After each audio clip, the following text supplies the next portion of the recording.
तिनीहरूलाई भत्काइदिनुहोस् र तिनीहरूको वेदीहरूलाई टुक्राइदिनुहोस्। विशेष गरिकन सबैलाई जय मसीह। आजको दिन है म तपाईँहरूको अगाडि यो कुरा भन्न चाहन्छु कि आजको दिन चाहिँ यो नानीहरूको सङ्गति चाहिँ भइराखेको छ। यो सङ्गति चाहिँ आज कसरी आज यहाँसम्म हुन सफल भयो भन्ने कुरालाई म तपाईँहरूको अगाडि प्रस्तुत गर्न चाहन्छु। अनि यो सङ्गति चाहिँ नानीहरू यो लाप्चेखेती इलाकामा जति पनि मण्डलीका नानीहरू योभन्दा आजभन्दा 3 वर्ष अगाडि 2017 जुलाई यस्तो जुलाई महिनादेखि चाहिँ नानीहरूले एउटा मिलेर सङ्गति गर्ने उनीहरूले गरिरहेको थियो। उनीहरूको इच्छाले है यसरी सङ्गति गर्दै गर्दै गर्दै आउँदै थियो। अनि बिचमा गएर मलाई यस्तो भयो कि यो नानीहरूलाई चाहिँ हामीले यतिकै छोड्नु हुँदैन। यो नानीहरूलाई चाहिँ हामीले पछि अब यिनीहरूको राम्रो अब लक्ष्यमा पुर्याउनुको लागि हो भनेदेखिलाई हामीले यिनीहरूलाई चाहिँ गाइड गरेर लानुपर्छ भन्ने एउटा मेरो इच्छा जाग्यो। अनि यसै कारणले गर्दा मैले यो नानीहरूलाई गाइड गर्न थालेँ। अनि जब मैले यिनीहरूलाई देखेँ मलाई यस्तो लाग्थ्यो कि यो नानीहरू यति ठुलो इच्छा गरिराखेको छ, तर आज किन मान्छे आफ्नो अभिभावकहरूमा चाहिँ यो दर्शन छैन, नानीहरूलाई चाहिँ यसरी गाइड गर्नुपर्छ भन्ने कुरा उनीहरूको मनमा चाहिँ किन इच्छा छैन भन्ने एउटा कुरालाई मैले लिएर मैले यो नानीहरूको लागि अघि बढ्न थालेँ। अनि यो नानीहरूलाई चाहिँ मैले यसरी भेला गरेर यसरी नानीहरूलाई सङ्गतिमा डोर्याउन थालेँ अनि अघि बढाउन थालेँ।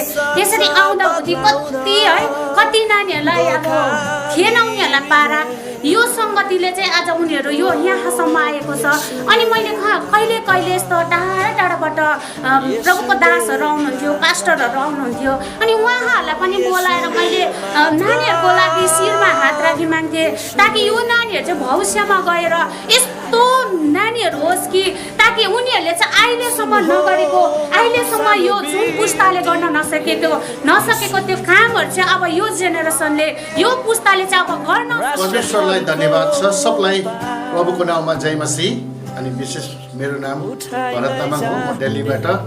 र विशेष गरी आज यहाँनिर बदमताम लेप्चाखेतीमा यहाँनिर विगत दिनहरू मैले नानीहरूको विषयमा सुनिरहेको। अनि तल गाउँमा पनि मैले यो नानीहरूसँग बसेर एक समय सङ्गतिमा बसेको। अनि खुसी लाग्यो यो कुराहरू देख्दा। अनि विशेष गरी नानीले प्रभुले पनि यो कुरो नानीहरूको मिनिस्ट्रीलाई मन पराउनुहुन्छ, जुनद्वारा आज यहाँनिर जुन मण्डलीले चाहिँ आज यहाँनिर अनुग्रह मण्डलीले चाहिँ जुन चाहिँ दर्शन लिएर आज नानीहरूप्रति उनीहरूले गरेको छ। अनि यो चाहिँ एकदमै ठुलो कुरो हो। अनि यो कुरो चाहिँ उस्तै मानिसहरूले मात्रै गर्नु सक्छ। नानीहरूको मिनिस्ट्री चाहिँ माथिबाट जब दर्शन दिन्छ त्यो दर्शनसहित हामी काम गर्ने एउटा प्रभुले मौका दान दिएको हुन्छ। अनि त्यो कुरो चाहिँ यो गर्नु सक्छ। अनि साँच्चै यहाँ नानीहरू मैले देखेँ। अनि मैले सोध्दै थिएँ यो नानीहरू के हो कसो भनेर गर्दा अन्त लिटल चिल्ड्रेन भन्ने एउटा रहेछ नाम, त्योबाट दिएको रहेछ। अनि साँच्चै नै परमेश्वरलाई हामी धन्यवाद दिनुपर्छ कि उहाँहरूले चाहिँ यसरी नानीहरूको निम्ति ठुलो दर्शन लिएर हामी गर्छौँ। अनि जुन नानीहरू चाहिँ भविष्यको लागि, यो गाउँको लागि मात्रै नभएर विश्वव्यापीको लागि यो नानीहरूको माध्यमद्वारा चाहिँ धेरैले आशिष पाउन सकेको होस्। अनि यहाँ भएको हाम्रो यो लाप्चेखेती गाउँमा, बदमताम लाप्चेखेती गाउँमा अरू नानीहरू पनि छ। यो नानीहरूको माध्यमद्वारा चाहिँ अरूले पनि जीवित प्रभुलाई चिन्नु सकोस्। अनि उनीहरूले जुन दर्शनहरू दिएर आज नानीलाई अगाडि बढाएछ। अनि अर्को आउने पुस्तालाई, जेनेरेसनलाई तयारी गरेकोमा मलाई एकदमै खुसी लाग्यो। परमेश्वरलाई धन्यवाद छ। अनि जुन यहाँनिर दर्शन ल्याउने अनुग्रह चर्चलाई, उहाँहरूको सबै अगुवा सन्डे स्कुलको म्याडमहरूलाई म प्रभुको नाउँमा धन्यवाद दिन चाहन्छु। उहाँले यो ठुलो दर्शन साथ काम गरेकोमा। हुन्छ, परमेश्वरलाई धन्यवाद। सबलाई जय मसीह।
तपाईँहरू सबैजनालाई थाहा नै छ है, नानीहरूलाई थाहा छ सामुएलको बारेमा। सामुएल को थियो? खै सामुएल को थियो एउटा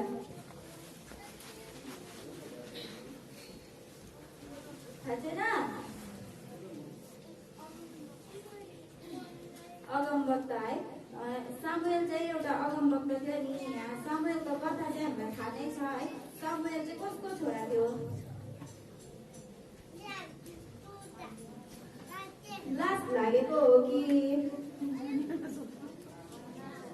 हन्नाको है सामुएल चाहिँ हन्नाको छोरा थियो अनि हन्नामा चाहिँ जो उहाँ चाहिँ पहिला एउटा बाजी स्त्री है उहाँ चाहिँ नि उहाँले चाहिँ दिन प्रतिदिन परमेश्वरमा प्रार्थना गर्दाखेरि चाहिँ एउटा प्रार्थनाको उत्तर पाएको चाहिँ सामुएल चाहिँ एउटा छोरा हो है अनि यहाँ सामुएलको कथा हामी यहाँ पाउँदै जान्छौँ सामुएललाई चाहिँ हन्नामाले चाहिँ प्रार्थना गर्दाखेरि चाहिँ अन्तमा आएर चाहिँ सामुएल चाहिँ एउटा प्रार्थनाको प्रत्युत्तरमा जन्मेको एउटा छोरा भनेर हामी पाउँछौँ अनि हन्नामाले चाहिँ है सामुएललाई चाहिँ त्यहाँ एली पुजारीसँग नै है परमेश्वरलाई चाहिँ अर्पण गरेको थियो है सामुएललाई चाहिँ है हन्नामाले अनि त्यसरी नै हामी यहाँ सामुएलको कथा पढ्दै गयौँ भने है सामुएल त्यसरी नै मन्दिरमा बढ्दै गएको है हामी यहाँ पाउँछौँ नि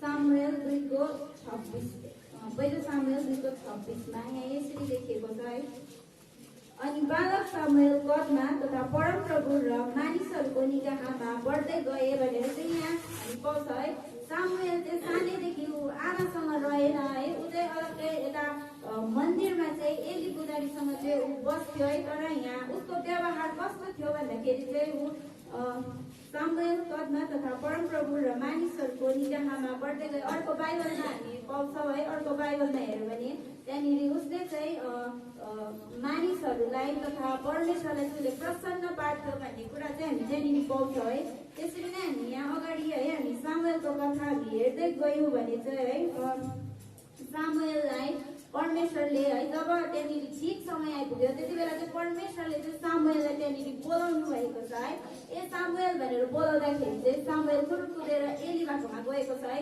अन्त सामुएलले भन्छ त्यहाँनिर तपाईँले मलाई बोलाउनु भयो भनेर त्यहाँनिर सोध्छ तर एलीले भन्छ है मैले तँलाई बोलाएको छुइनँ भनेर फेरि पनि सेकेन्ड टाइम चाहिँ है सामुएल फेरि पनि परमेश्वरले सामुएललाई बोलाउनुहुन्छ ए सामुएल भनेर फेरि पनि सामुएल चाहिँ त्यति बेला फेरि पनि एली बाकोमा कुदेर गएको छ फेरि तपाईँले मलाई बोलाउनु भयो भनेर फेरि त्यति बेला पनि होइन 3 पल्ट चाहिँ है सामुएलले चाहिँ सामुएलले चाहिँ त्यो आवाजलाई सुनेर एली बाकोमा कुदेर गएको छ है तर चौथो पटक जब बोलाउँछ है त्यति बेला चाहिँ एलीलाई थाहा हुन्छ ए यसलाई चाहिँ परमेश्वरले बोलाउँदै हुनुहुँदो रहेछ भनेर चाहिँ त्यति बेला थाहा पाउँछ अनि एलीले भन्छ यदि फेरि पनि बोलाउनु भयो भने चाहिँ तैँले भन् परमेश्वर भन्नुहोस् तपाईँको दास सुन्दैछ भनेर चाहिँ त्यहाँनिर है सामुएललाई चाहिँ एलीले भन्नुभएको छ अनि साँच्चै नै चौथो पटक बोलाउँदाखेरि चाहिँ है सामुएलले भन्छ भन्नुहोस् तपाईँको दास सुन्दैछ भनेर त्यहाँनिर भन्छ त्यहाँबाट चाहिँ सामुएलसँग चाहिँ है परमेश्वर चाहिँ बोल्दै जानुभएको कुरा हामी पाउँछ है